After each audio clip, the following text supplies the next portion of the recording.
Andy Warhol spent most of his life turning everyday objects into art. Nobody knew that behind closed doors he was acquiring an incredible collection of jewellery. Diamonds to Cartier pieces, even costume jewellery that just sat right beside the real thing. After he passed away, a lot of these pieces were discovered and it changed the way we understand his taste and his collection. I'm Matthew Weldon, and this is Andy Warhol, the collector. Fenia, thanks for joining us today. Of course. First of all, Happy to be here. before we get into his incredible collection, I think we need to understand a little bit about Andy Warhol in terms of his art and also his personality. I don't know where to start when we're talking about Andy Warhol. He was such a diva, a proper icon of the 60s, 70s, and 80s in the New York scene. Possibly one of the most recognizable cultural figures of the city. He's very distinctive. Very distinct, like his platinum blonde wig and his glasses and his experimental art. He was a pioneering artist in the pop art movement, a daring photographer, silk screen printer, sculptor. He wrote memoirs. He was also a famous party hoster as well. He had this very popular, iconic studio in Manhattan called The Factory. They say that the walls were covered with aluminum foil, and when you entered the whole building, the interior was it was shimmering. They say that it was inspired by the expeditions in space that were happening at that time. It was a time period where everything was moving. So many things were going on socially, politically, culturally, and Warhol was definitely taking everything in. So he had this fantastic studio where you wanted to be invited to go to those parties that were legendary, and you could see cultural icons there, Bob Dylan or Eliza Minnelli and things like that. We have pictures, photographs of the police crashing at the party and stopping them because the music was so loud. So he was definitely a very impressive personality, very influential in the alternative art scene in New York. But before he became this icon, this recognizable person in the art scene, Warhol was known as Andy Warhol, the son of immigrant parents from modern-day Slovakia, born in Pittsburgh, Pennsylvania. He had a very strict religious upbringing. He was a very shy boy of very poor health as well, very creative. But he had the chance to study fine art in a traditional institution, and then he had the guts to leave his hometown and go to the city that never sleeps. Today, we perceive Warhol as this artist who's very experimental and he's doing very alternative things. Like his portrait of Caroline of Monaco that we studied in a previous episode. It was very unusual for the time. But the thing is that he also received a traditional art education. You have to learn the rules to break them afterwards. And that was what... That's a good philosophy. Yeah. It's interesting when someone who is unwell as a child, often someone like that develops really good skills or creative skills because their mind, if their body can't do the things that a normal kid would do, their mind is doubly active, That's my philosophy with absolutely no research. It's just something that I've noticed, that sometimes kids who are unwell tend to have incredible mental creative skills or intellectual skills later, but that's just, I didn't know that about him. That's just why it struck me when you said it. It makes sense. If you're bounded somewhere, art and creativity can allow you to break those boundaries and explore and wonder. I think it's more at the beginning is a coping mechanism, and after a while it becomes a lifestyle way of living, leading your life. Yeah, and he led it that way for sure. But as diverse as his artistic skills were, and they were pretty diverse, as you said, screen prints, all the different facets that you mentioned there, he was mad into just buying things, and collecting things. He loved jewellery, of course, but he just loved to buy interesting, well-made things, it seemed. Yeah, 100%. People know Andy Warhol the artist, Andy Warhol the party host, but he was also Andy Warhol the collector, as you mentioned yourself. And what a fascinating collector he was. Besides the factory, his studio, Warhol also had he rented a place for himself. Like he had a place for himself, a 6-story building like in Manhattan, where nobody was allowed. They say that only 1% of his social circle was allowed in that building, and that was very peculiar. It was a house filled with rooms that were filled to the brim with the things that he collected.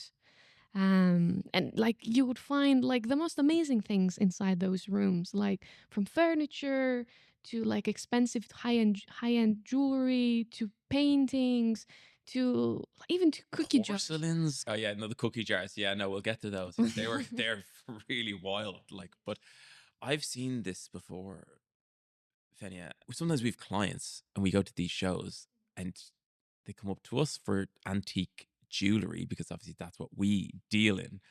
But I can see that they've bought stuff from everywhere. They've bought, homeware things. They've bought furniture. They've bought maybe some antique lighting. They've bought paintings, and then they've got maybe bits of silver and so on. And I can see the way that these pieces are wrapped up at the antiques fair, usually with like bull wrap and tape, and it's all very rough and ready, and they take them away, like, and it's the piece is the important thing, like not the boxing, like not the packaging. It was all about the piece. And I have had a client who's purchased a piece of silver off me at a show, wrapped it up in bubble wrap and tape, and then like 4 years later he brought it back and it hadn't been opened. Right. So it's just interesting the scale that he was doing it at. And I think I read in the research that he had this enormous, beautiful dining room table, giant dining room table, but sure, you couldn't put any food in it or anything because it was just full of stuff. Like, is that your nightmare of a house, Fenia, now, or would you like it more clean cut? To be honest, like I don't know if I would be able to live in to thrive in a house like that. But I think it's fascinating, and I want to mention that like Warhol was not actually a hoarder in a traditional sense. Right. Like he wasn't a hoarder in like the dirty, disorganized way. Like when you imagine a hoarder, you think like rooms packed with stuff that it's like a mess, like a hurricane just what like happened inside the room, you know. But Warhol was very methodical in the way he collected and archived his belongings. He would develop like a very intense interest in a particular thing, let's say Art Deco jewelry. He would collect jewelry or furniture, like scan the markets in New York, and then he would slowly fill a room with those things. Like slowly, the things would like occupy the whole space, and when the room was completely filled to the brim, he would seal the room and he would move to the next one. So you had like impassable zones within his apartment, but they were like organized in a way that made sense, like organized chaos in a way. Well, that is the antique jewelry business. But the Art Deco jewelry and furniture, he loved Art Deco furniture. But like he was buying that really before it was very popular. And that was, and the 40s pieces and so on. He was really getting ahead of the time. And that's what a lot of great antique dealers, they try to get things before they're super popular. Like the Cartiers did a similar thing where they acquired all of the aquamarine from all the different trade suppliers. And if you go to our Cartier episode, this story goes into detail, but they purchased all the aquamarine, not from the big stone dealers because they didn't want to alert everyone. They purchased all the aquamarine from small suppliers all over the world and then purchased it from the big dealers. And then they made aquamarine jewelry and made it really popular. But that's kind of what he was doing. He was buying Art Deco jewelry and furniture before. You're thinking 60s, 1960s, 1970s. Like Art Deco jewelry in the 2000s, even the 90s was just massive. Like just, it's still really popular. But I guess he just wanted it. He wanted to be a good deal. Like, he'd be, if he was buying something, he loved Tiffany's, but like he hated going into Tiffany's and paying the full price for it. I've gone to Tiffany Co. and I've tried to negotiate, and it's just a non-runner. Like it's just a brick wall. Like, and that's the way they operate, right? But he'd ring up Paloma Picasso or he'd ring up some of the designers and he'd insist on getting a discount. Like, so Wow.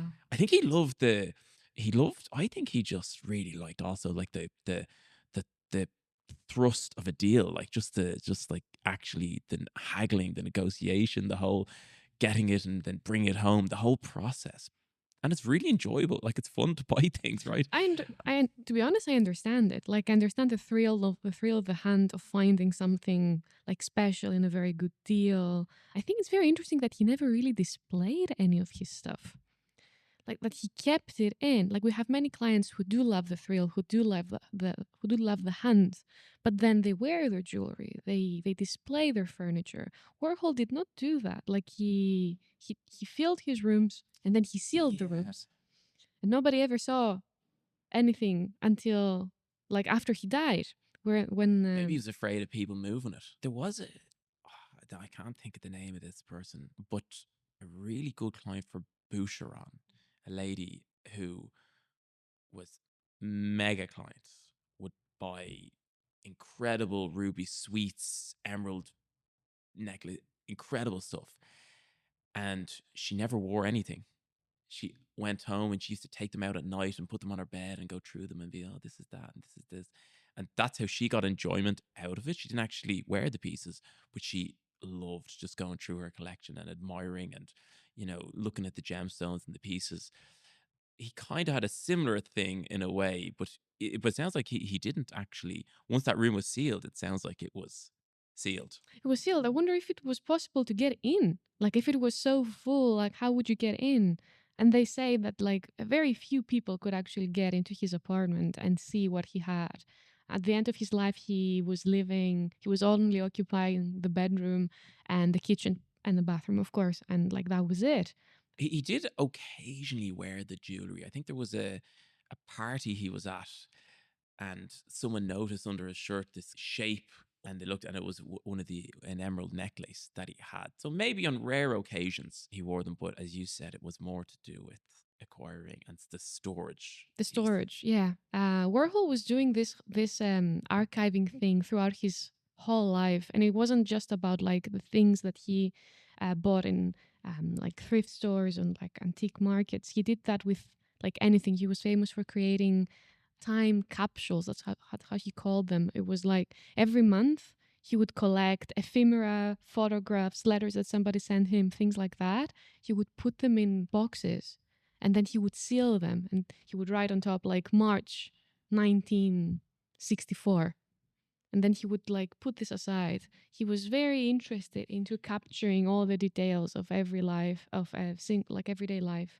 And he also kept a diary as well. We know that he had like a secretary who was like taking notes of everything that he would say every day on like during like specific sessions that they had for this particular reason. And then she would write down everything that he said.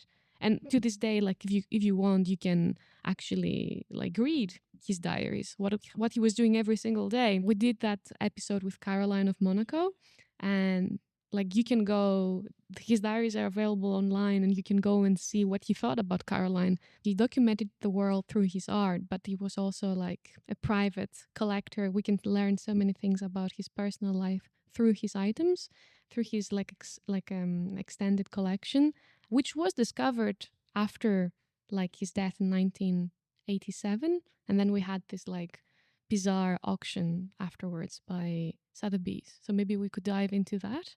It is such an interesting contrast, a dichotomy between what he collected privately and how he archived it, and then how he documented like the world that he lived in through his art. Let's dive into that auction, Fenia. 1988 took place on April 23 to May 3rd, a year after his death. 10,000 items. I mean, we're trying to catalogue our back purchases, which is maybe a few hundred, as challenging enough. 10,000 items. This is a house clearance to end all house clearances. 100%. It must have been a logistical feat. Because a lot of them are brittle. Like, there's breakable things as well. You need to be so careful. So careful, yeah. Sotheby's like employed 27 experts in the field of art, jewelry, furniture in order to reorganize the things that he had in those sealed rooms, value them, and then prepare them for auction. I think it took them over 2 months to actually do the whole process, and then the auction lasted 10 days. And because Warhol was so organized in his way of collecting, like as we said, organized chaos, his way of like archiving his collections actually assisted the Sotheby's experts a little bit. So he had already like distinguished the Art Deco furniture from the Art Nouveau art and things like that. So that made their work a little bit easier. A bizarre bazaar, that's how they called it. Lots of people came over to see what Warhol collected, and everybody wanted a piece of Andy. They wanted a piece of Andy. The pieces obviously have their value, right? The jewellery, we know, we can look at the gemstones, we can look at the maker, we can look at the metals, and that'll give it an intrinsic value. But I think Fenio, you hit the nail on the head there. They wanted a piece of Andy, right? And we can go through the results now, but I just want to focus on just the volume of this. I'm kind of trying to compute it in my brain how you'd even go about cataloging this, like, but 6 catalog volumes, like 6 volumes, like just this is over several days. I say people travel from a long way to like view this, because don't forget there's no internet bidding on these sales, right? Now you could, look at the catalog online, you could bid on it remotely. That's not how it would have happened. You would have had to go to it. Like the pre-sale estimate, right, was 10 to 15 million dollars. And the way these work, right, for anyone who hasn't seen an auction, right? An auction is a public sale, right? So anyone could go in, you register, you can bid. It's illegal and this is like the classic one, if you stick your hand up an auction and say to bid, it's legally binding, right? You have just bid to purchase this piece, right? The alternative to a public auction is a private sale. And there's different reasons why people might want a public sale or a private sale. Private sale is, I suppose, we're in the private antique jewellery market. Whereas if someone wants to sell a collection privately, they bring it to us, we can place some pieces, or we buy it outright, right? It's just a different thing. But a public auction works differently. So these pieces, people can go in, they can look at them, they can handle them, they can feel them, they want to break them. Just the theme, I nearly broke an Art Nouveau, very, very valuable Art Nouveau necklace at an auction one time. It was in one of the Art Nouveau books, and it was one of the star pieces, and I was at an auction that I went to. I was looking at it and I was like, I'm gonna have to take a video of this because it's amazing, right? And I have like an iPhone, and I was taking a video of it, and I think I left the house at 4 o'clock in the morning because I had to fly the same day because I had to get back because I had hurling train in the evening. And I was so tired that I fumbled my phone and dropped it onto this plique azure Art Nouveau, this incredible pendant, huge Art Nouveau one. It didn't break anyway, thank God. What would happen if it break? Well, I don't know. I actually thought about that because it was in the auction for, I think, like 10 to 20,000, and it sold for like 115. So I was like, would I have had to buy it at the low estimate and then spend 20 grand repairing it or something? It would have been worth it. Like, but I don't know. I actually don't know what would have happened. But I was just very happy that it didn't. Right? It should go, the highest bidder. But sorry, that's what we're talking about. Pre-sale estimates, how they can change, right? And that piece had a bit of provenance as well. But pre-sale estimate 10 to 15. Final selling price for the Andy Warhol auction. What do you think it was? I know you know because you've researched it, but what was it though? It was like over double. Like it was over 25 million, I think. Very impressive. And like the reason why it was so, like it went so well, as unexpectedly well, is because, like, as I said, people wanted a piece of Andy. It was his celebrity status that was driving these biddings. It wasn't just the item itself. It was the fact that he, at some point, was holding it in his hands. Of course, you had like people in that auction that were like connoisseurs. They know about art. They know how to value jewelry. They're there for a reason. But you also had like members of the public or celebrities or random people who just went there and that just bid it because they wanted something that Warhol once had in his possession. So yeah, that explains the numbers. And that's a key shift in auctions, right? And sales is that it was historically about the the piece, like the value of the piece as it is, but this changed it. Obviously, provenance was always somewhat important, but this just put it front and center. The provenance was the key thing. Like I think there was, to go through a few of the pieces that sold individually. I think there were cookie jars, or there were Yeah, cookie jars, like $5 cookie jars, porcelain things like shaped in like cats or like, I don't know, cute animals and things like that. He had an obsession with collecting those. I think he had close to 300 cookie jars, and they were sold very, very expensively. The final price wasn't like reflecting the actual value of the items, but I think the cookie jars, there was more than 300 of them, and they were worth like objectively $5 to $10, and they were selling for like $250 to $500. There was like a Campbell's soup dish inscribed Andy, which sold very high. And there was a Jasper Johns 1967 two-panel screen piece that went for 450,000. So wow. like just across the board. And it was one buyer in particular, and this is how buyers sometimes work. There was one buyer in particular who wanted to buy all of these cookie jars. But towards the end of the lots, people realized that if this person bought all of the cookie jars, they would have a monopoly on the cookie jar market. So then at the end, they made sure that some other buyers bought some of them.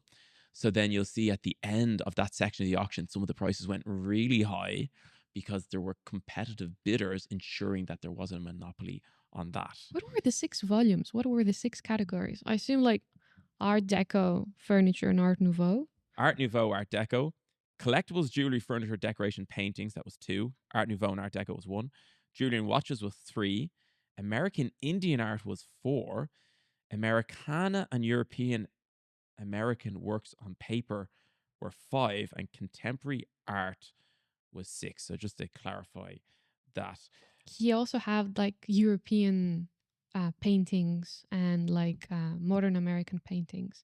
And I know for sure that Warhol also had like a massive collection of modern art, contemporary art, that his friends gifted to him, like his friends from like the New York art scene. I'm not sure if I people. say he would have loved that. 100%. Gifted. Yeah, 100%. I think he had some Jackson Pollock stuff as well. Like very, very interesting. I mean, yeah, there's the cookie jars were an incredible highlight. There was, the Macintosh table, yeah, Pollock's work. I mean, just some incredible pieces and a legendary cookie jar phenomenon. Fenya, this is what we're here for, really. I mean, I love art. I've understand it better because you've told me how to understand it better. So I really appreciate that. But the jewelry, I mean, it was a massive collection. He was like a secret collector. Like he would just buying all this jewelry, bought in auctions, he bought from private dealers, he bought from Tiffany and Co. Of course, he hated, as I mentioned, buying from Tiffany and Co. because he thought it was too expensive.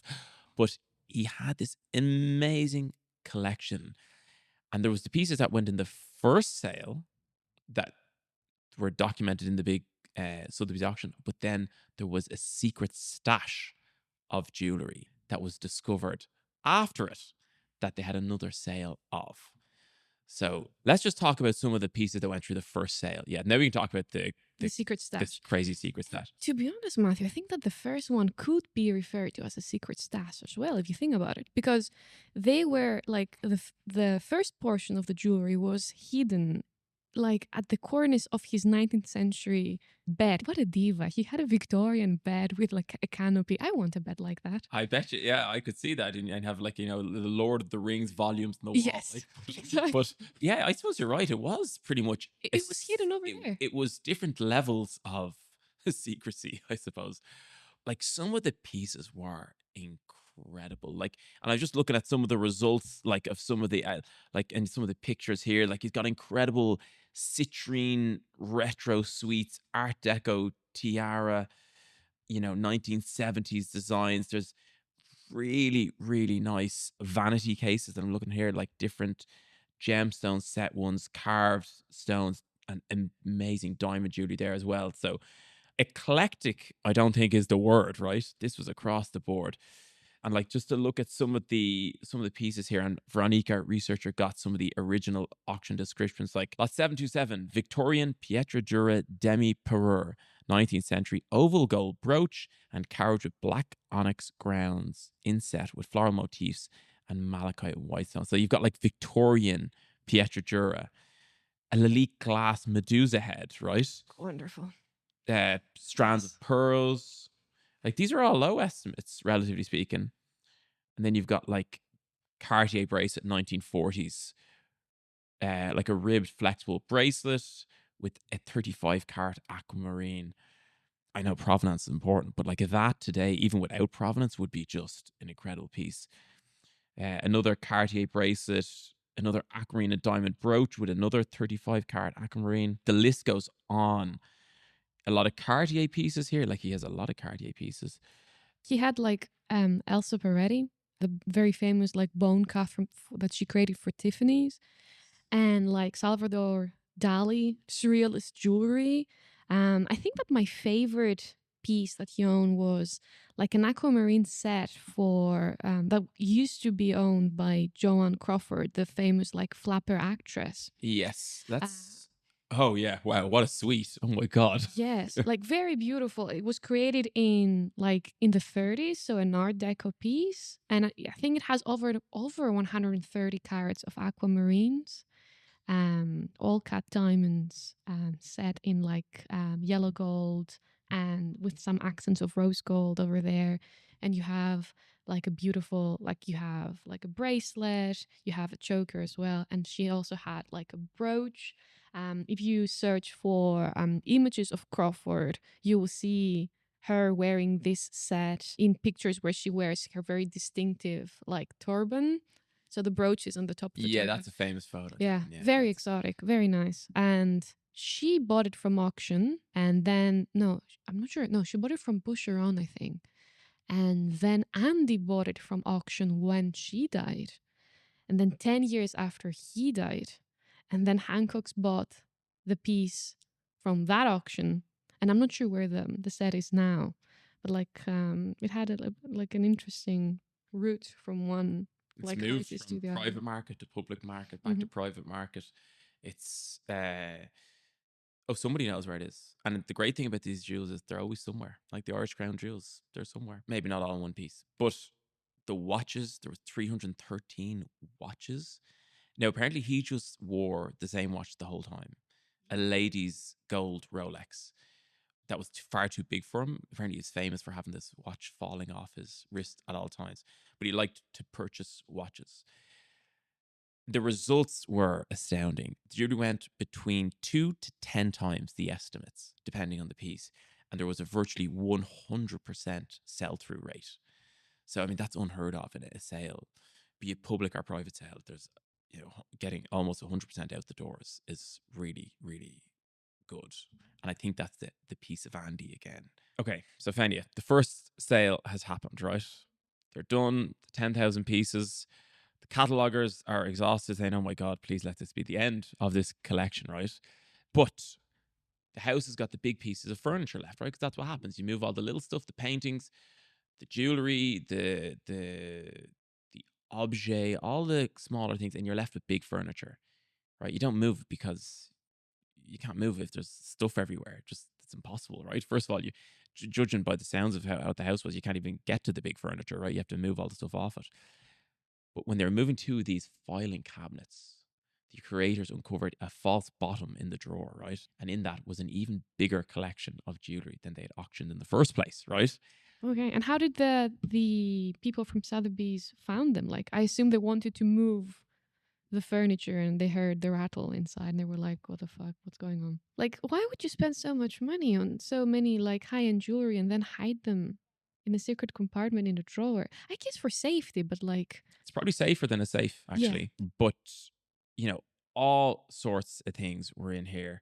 There was just loose jewelry as well as, jewelry stuffed into like paper bags, into cotton wool, into little plastic bags. Like, this is, I mean, it reminds me of some antiques dealers I know. And even in the antiques dealers trade, there's businesses that you can see that the owner is really a collector. Like, they sell because they're like, okay, I have to pay the bills, right? But deep down, they don't really want to sell these things.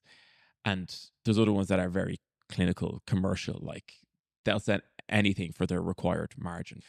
The first sale had 160 watches. The second sale comprised nearly 100 lots. Right, so for a secret stash, it wasn't bad. And it was very exciting. Like, I understand that they were really they hoped that it was over, but like another auction, more stuff for the public, like very, very exciting. What I find extremely interesting is that like Warhol had like amassed like very high end pieces, but he also had pieces that are considered of lower value as far as the materials are concerned, but he didn't really care. Like I think that he collected for the aesthetics of them, and like he saw a value where other people did not. Like it's famous that Warhol used to wear this like watch. I think it was like a Cartier tank. I'm not sure, that he never really winded, like it wasn't working, but he was wearing it because it's just the watch that you're supposed to wear. Jackie Kennedy was wearing this watch and things like that, and he was wearing that thing as well. He had like very expensive Cartier watches in his collection and like various pieces, but he also famously had like a $5 plastic Fred Flintstone one, for example, that you could find at the next. Well, Like, I think store. that's true taste, like, because he just probably liked the watch, right? It didn't matter to him. There are so many reasons why somebody might choose to buy something, like for sentimental reasons also. Like he might have connected this particular like cartoon with a specific part of his life, and like he just wanted to buy the watch. And I find it like fascinating that he placed it next to very like valuable pieces for him. Like the value of a piece lies in what makes you feel, how you feel about it, how beautiful you find it. Jewelry is always worth more for what it means than what it is. But Fenia, it was an incredible collection, and we'll put up some of the highlights on our Gem Pursuit Pod Instagram, right? But if you had to pick one piece from the entire collection, what piece would you take if you didn't have to pay for it? Like if you could just. I think I would take the Crawford set 100%. I thought you might say that actually. It's very nice. Oh, he had some very beautiful like Petra Durham Victorian pieces as well, like brooches and earrings. I have a soft spot for Victorian stuff, so maybe I would really like enjoy having those as well. It's very difficult to ignore the over 130 carats of aquamarines.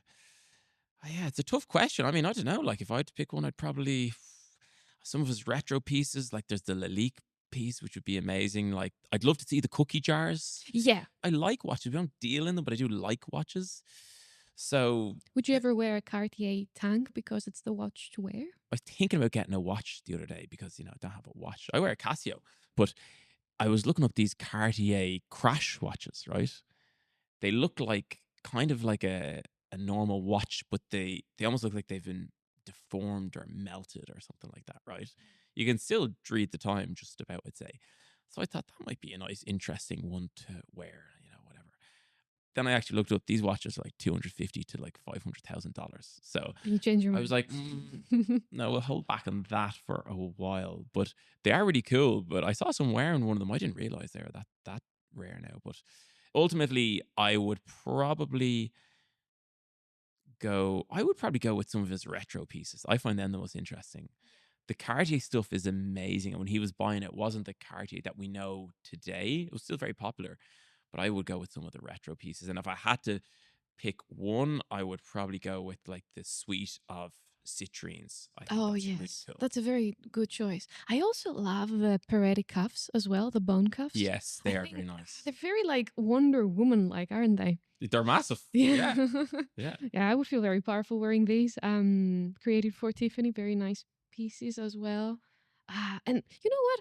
It would be nice to own something that Salvador Dalí created. Like Warhol was like he had some surrealist pieces of Dalí in his like collection. So it's very difficult to choose. Now I understand how. We said one Fenya now. We can't. You can't. I think you've gone about 6 or 7 there now at this stage. And now I understand how he thought. Like his thought process. He started with something, and you're like, oh, I like that one as well. Oh, I like that one as well. And then before you know it, you hide them in hidden compartments. Finding great things and buying them is really enjoyable. Like it's the hunt and the negotiation and the purchase. I could see, and regularly I do see, how enjoyable that is. So, but yeah, what an incredible collection. I think the jewelry reveals that Warhol was not a showman. He was a private, intuitive collector, and he collapsed the distinctions between the precious, the not precious, the high end and the low end in the same way that his art did. That's it for this episode of Gem Pursuit. Don't forget to subscribe to our YouTube, and if you're not already onto our dedicated Gem Pursuit Instagram channel, Gem Pursuit Pod. If you have any questions or would like to give us any feedback, we would absolutely love to hear from you, and don't hesitate to send us in any feedback either through the Instagram or through experts@courtville.ie. Thank you very much, Fenia. Thank you for having me. Thank you to Veronique Galgan for assisting with the research, and also to video done by Colin Weldon. And this episode is produced by Ross Hannon of Tape Deck. But for me, your host, Matthew Weldon, I'd like to say thank you very much for joining us, and I hope you enjoyed the episode. Until the next time, happy hunting.